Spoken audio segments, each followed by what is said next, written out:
Assalamualaikum warahmatullahi wabarakatuh.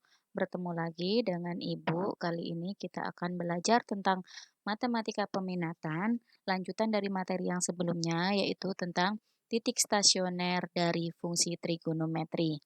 Nilai stasioner dari sebuah fungsi di sini Ibu menuliskannya adalah fungsi y sama dengan fx itu akan tercapai pada saat f aksen x sama dengan 0. Ini kata kuncinya. Titik stasioner terjadi jika f aksen x sama dengan 0. Dari f aksen x sama dengan 0, dan kita misalkan yang terjadi atau yang ketemu adalah nilai x sama dengan A, maka di sini akan kita dapatkan titik stasioner. Siapa titik stasionernya? Titik stasionernya adalah A, X-nya berasal dari sini, koma Y. Y-nya itu sama dengan FA. Dari mana FA? Dari sini. Karena di sini X-nya diganti dengan A. Jadi titik A, FA disebut dengan titik stasioner. Sedangkan jika yang ditanyakan hanya nilai stasionernya saja, itu sama dengan FA.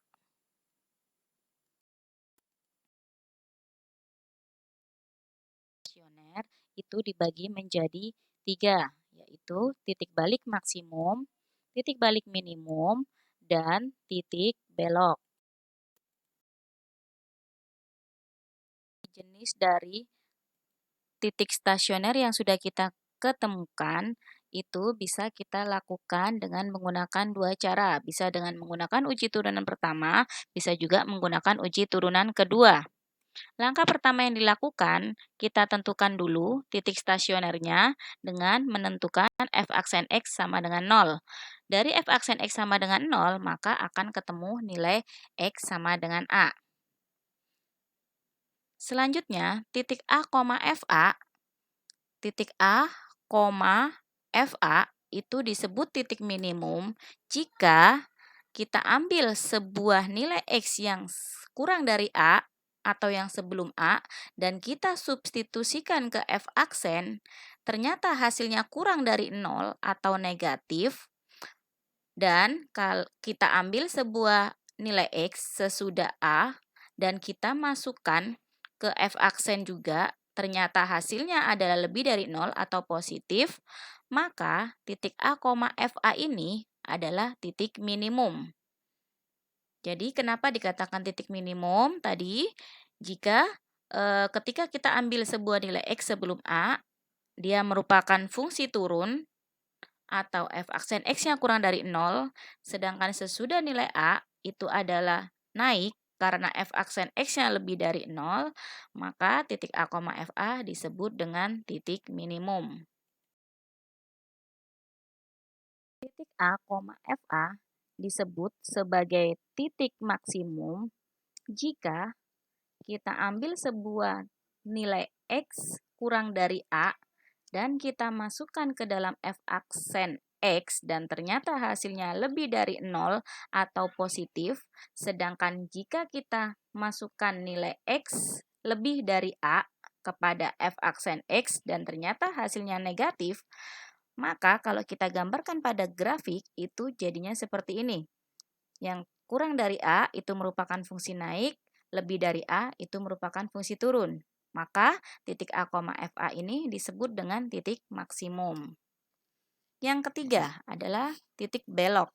Titik A, FA itu dikatakan titik belok jika kalau kita lihat pada grafik untuk X kurang dari A dan kita masukkan kepada F aksen X, itu hasilnya lebih dari 0. Maka itu merupakan fungsi naik. Dan jika kita ambil nilai X lebih dari A, kita masukkan ke dalam F aksen X, itu dia naik lagi. Jadi, titik A, FA ini disebut dengan titik belok positif. Sedangkan jika pada titik belok negatif, itu jika kita ambil nilai X kurang dari A, kemudian kita substitusikan kepada F aksen X, dan ternyata hasilnya kurang dari 0, itu berarti grafiknya adalah fungsi turun. Dan jika kita ambil nilai X yang lebih dari A, dan kemudian kita masukkan ke dalam f aksen X dan ternyata hasilnya kurang dari 0, berarti dia adalah grafik turun juga. Jadi setelah turun, kemudian dia turun lagi. Maka yang terjadi titik A, FA itu disebut dengan titik belok negatif. Dari nilai stasioner atau titik stasioner dapat dilakukan dengan menggunakan turunan kedua. Dengan langkah yang pertama, kita tentukan dulu titik stasionernya dengan menentukan f aksen X sama dengan 0. Misalkan dari titik stasioner itu terjadi pada X sama dengan A, selanjutnya akan kita ujikan titik X sama dengan A tadi pada F double aksen. Jika kita masukkan ke dalam F double aksen dan ternyata hasilnya kurang dari A, maka titik A, FA itu disebut dengan titik balik maksimum. Sedangkan jika kita masukkan ke dalam F double aksen dan ternyata hasilnya lebih dari 0, maka titik A, FA itu disebut dengan titik balik minimum. Jika F double aksen A itu sama dengan 0, maka A, FA itu disebut sebagai titik belok. Ibu akan memberikan sebuah contoh soal.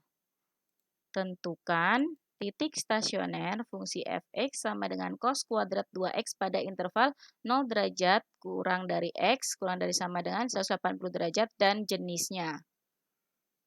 Langkah yang pertama untuk menentukan titik stasioner, kita tetapkan dulu bahwa f aksen x sama dengan 0.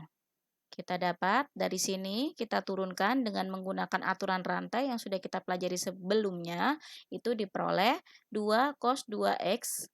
2 ini pangkatnya turun dulu, 2 turun, cosnya tetap cos 2x, kemudian dikali dengan turunan dari cos. Turunan dari cos itu adalah min sin 2x ya, dikali dengan turunan dari 2x yaitu 2. Jika kita sederhanakan, jadi min 2 sin 4x, sehingga diperoleh sin 4x itu sama dengan 0. Jika sudah ketemu persamaan sin 4x sama dengan sin 0, selanjutnya akan kita selesaikan dengan menggunakan rumus yang sudah kita pelajari pada saat kelas 11. Di mana jika ada sin x sama dengan sin alfa, maka x-nya ada dua kemungkinan. X sama dengan alfa plus k kali 360, satunya adalah X sama dengan 180 min alfa plus K kali 360 derajat. Setelah kita hitung, maka diperoleh nilai X-nya adalah 0 derajat, 90 derajat, 180 derajat, 45 derajat, dan 135 derajat.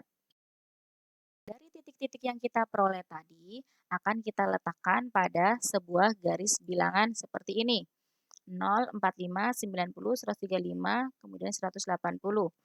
Nah, kita ambil sebuah titik, kita misalkan di sini kita ambil titik 30 yang mana berada di antara 0 dan 45 dan kita masukkan ke dalam f aksen X. Yang terjadi min 2 kali sin 4 kali 30 derajat. 4 kali 30 itu adalah 120, sin 120 itu adalah positif, positif dikalikan min 2 itu adalah negatif. Nah, untuk yang lainnya juga seperti itu. Jadi, diperoleh ini negatif, ini positif, ini negatif, ini positif. Karena ini adalah negatif, maka grafik yang di antara 0 dan 45 itu merupakan grafik turun. Sedangkan kalau positif, maka grafiknya naik. Turun, naik. Nah, kemudian dari nilai x ini tadi sama dengan 0, 45, 90, 135, dan 180, itu kita masukkan ke dalam persamaan fungsi f(x). Sehingga diperoleh seperti ini. Ketika X-nya 0, Fx-nya 1. Ketika X-nya 45, Fx-nya 0. Ketika X-nya 90, Fx-nya 1. Ketika X-nya 135, Fx-nya adalah 0. Ketika X-nya 180, Fx-nya sama dengan 1. Nah, dari nilai stasioner ini dapat terlihat bahwa yang paling besar itu adalah 1. Maka, titik yang membuat Fx-nya itu menjadi maksimum, itu disebut dengan titik maksimum, yaitu di mana saja? Di sini 0,1. 0,1 itu disebut titik maksimum. Yang ini yang 0 itu minimum, berarti 45,0. 45,0 titik minimum. 90,1 itu maksimum, 135,0 titik minimum, dan 1080,1 itu adalah titik maksimum. Nah, yang kita kerjakan ini itu menggunakan uji turunan pertama. Selanjutnya, kalian bisa mencoba dengan menggunakan uji turunan kedua pada soal yang akan Ibu berikan. Mudah-mudahan dapat kalian pahami dengan baik. Ibu akhiri dulu. Wassalamualaikum warahmatullahi wabarakatuh.